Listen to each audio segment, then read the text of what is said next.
باللہ من الشیطان الرجیم بسم اللہ الرحمن الرحیم ولا تحسبن اللہ مخلف وعدہ رسلہ ولا تحسبن اللہ مخلف وعدہ رسلہ ان اللہ عزیز ذو انتقام صدق اللہ العلی العظیم۔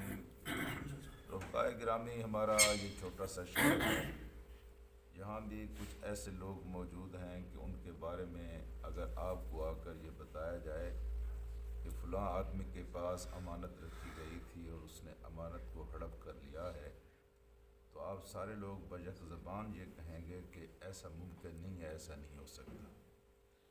کسی کے بارے میں کہا جائے کہ اس نے جھوٹی شہادت دی ہے، تو آپ اس کے بارے میں جب یہ سنیں گے تو آپ کہیں گے کہ ایسا نہیں ہو سکتا، یہ ممکن نہیں ہے۔ ایسے لوگ موجود ہیں جن کے بارے میں کہا جائے کہ ایک آدمی نے وعدہ کیا ہے اور پھر اس وعدے کی خلاف ورزی کی ہے، آپ کہیں گے کہ یہ ممکن نہیں ہے، وہ آدمی اپنے وعدے سے نہیں ہے۔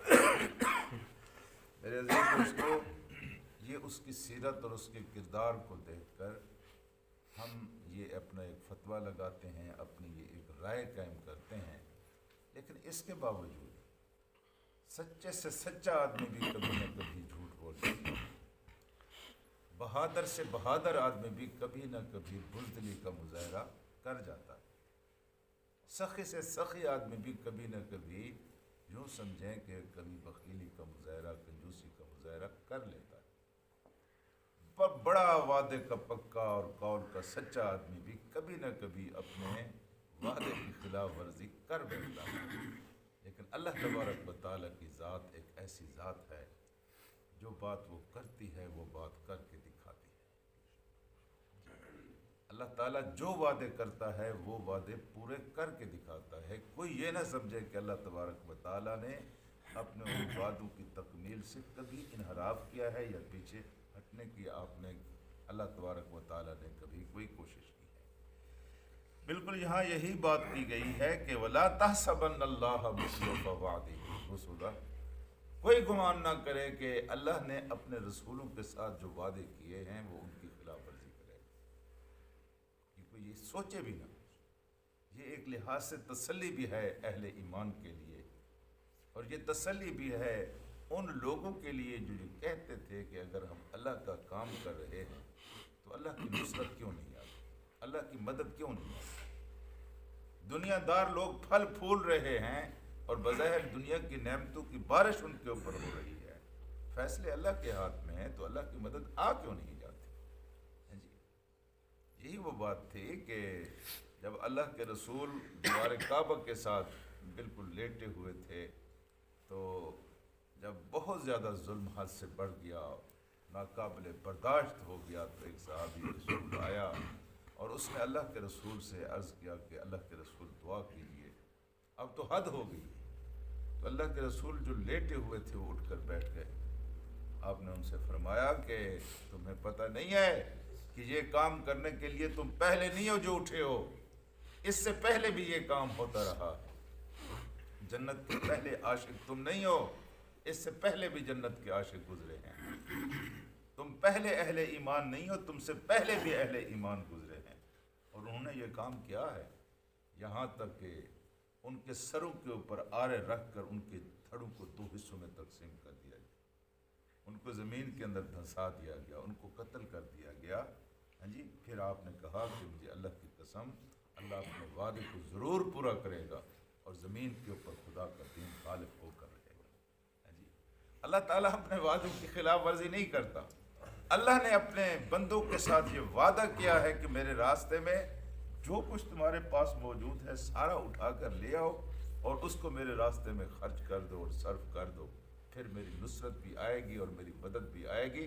وَلَا تَهِنُوا وَلَا تَحْزَنُوا أَنْتُمُ الْأَعْلَوْنَ إِن كُنتُم مُؤْمِنِينَ، نہ تم غم کرو نہ دل چھوٹا کرو، تم مومن ہو، اگر مومن ہو تو تم ہی غالب ہو کر رہو۔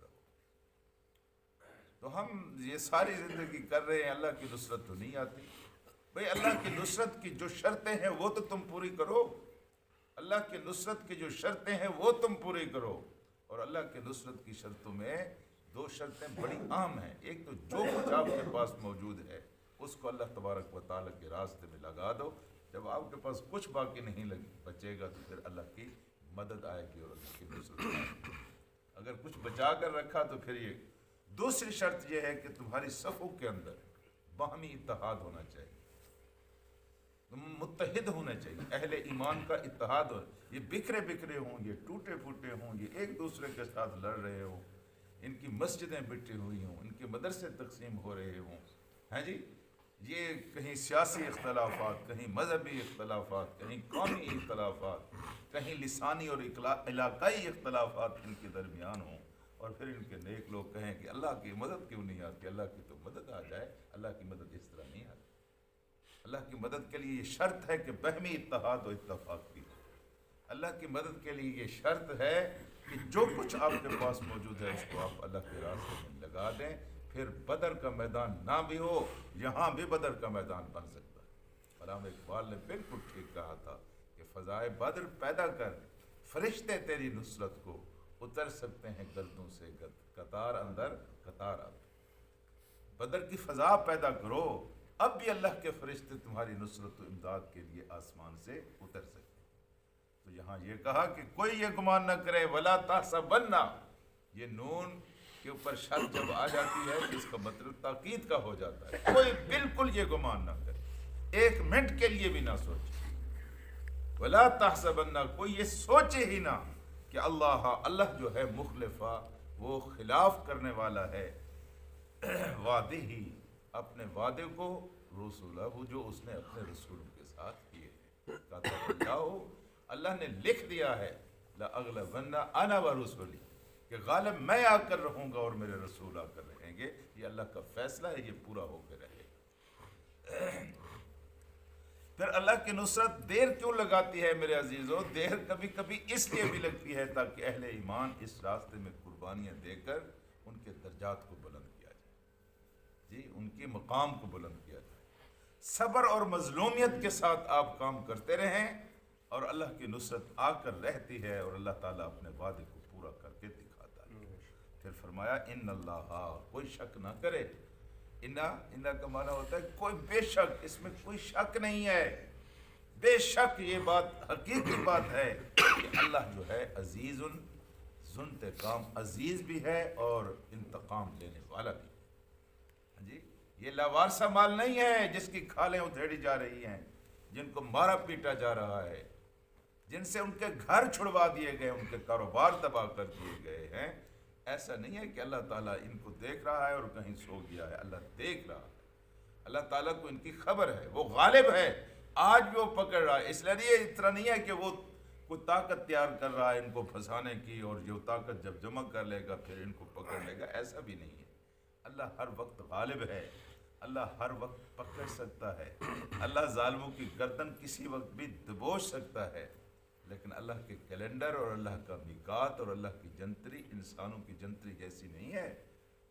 وہ جتنا خود بڑا ہے اس کے حوصلے بھی اتنے بڑے ہیں، بڑی مہلت دیتا ہے، کبھی کبھی لوگوں کو گمان بھی نہیں ہوتا کہ یہاں کوئی خدا ہے، ہاں جی، پھر جب آ کر پکڑتا ہے تو ان بطش ربک لشدید، پھر تیرے رب کی پکڑ ہے بڑی سخت، کڑا کے نکال کر رکھ دیتا ہے، اور لوگ کانوں کو ہاتھ لگا لگا کر اللہ کے انتقام اور اس کے غضب سے پناہ مانگا کرتے ہیں۔ تو عزیز بھی ہے، اور پھر اس کے ساتھ ذو انتقام، وہ بدلہ لینے والا بھی ہے۔ کس کا بدلہ لیتا ہے؟ اپنا بدلہ نہیں لیتا، اپنے راستے میں کام کرنے والے مظلوموں کا وہ بدلہ لیتا ہے۔ پھر وہ بدلہ لیتا ہے جو اس کے راستے میں کام کر رہے ہیں۔ میرے بندے کو تو نے مارا، میرے بندے کو تو نے، میرے بندے کی تو نے بے عزتی کی۔ یہ جس طرح بڑے لوگ آج کل اپنے نوکروں اور اپنے چپڑاسیوں اور اپنے چمچوں کے بارے میں کبھی کبھی مشتعل ہو جاتے ہیں، میرے بندے کو تو نے مارا۔ اللہ تعالیٰ تو کہتا ہے کہ میرے بندے کے ساتھ یہ تم نے کیا، میرے بلال کو تم نے مارا، ہاں جی، میرے آل یاسر کو تم نے یہ سارے یہ اللہ کے بندے ہیں۔ تو اللہ تعالیٰ اپنے مظلوم مسلمانوں کا، مظلوم بندوں کا پھر بدلہ بھی لیتا ہے۔ اللہم صلی علی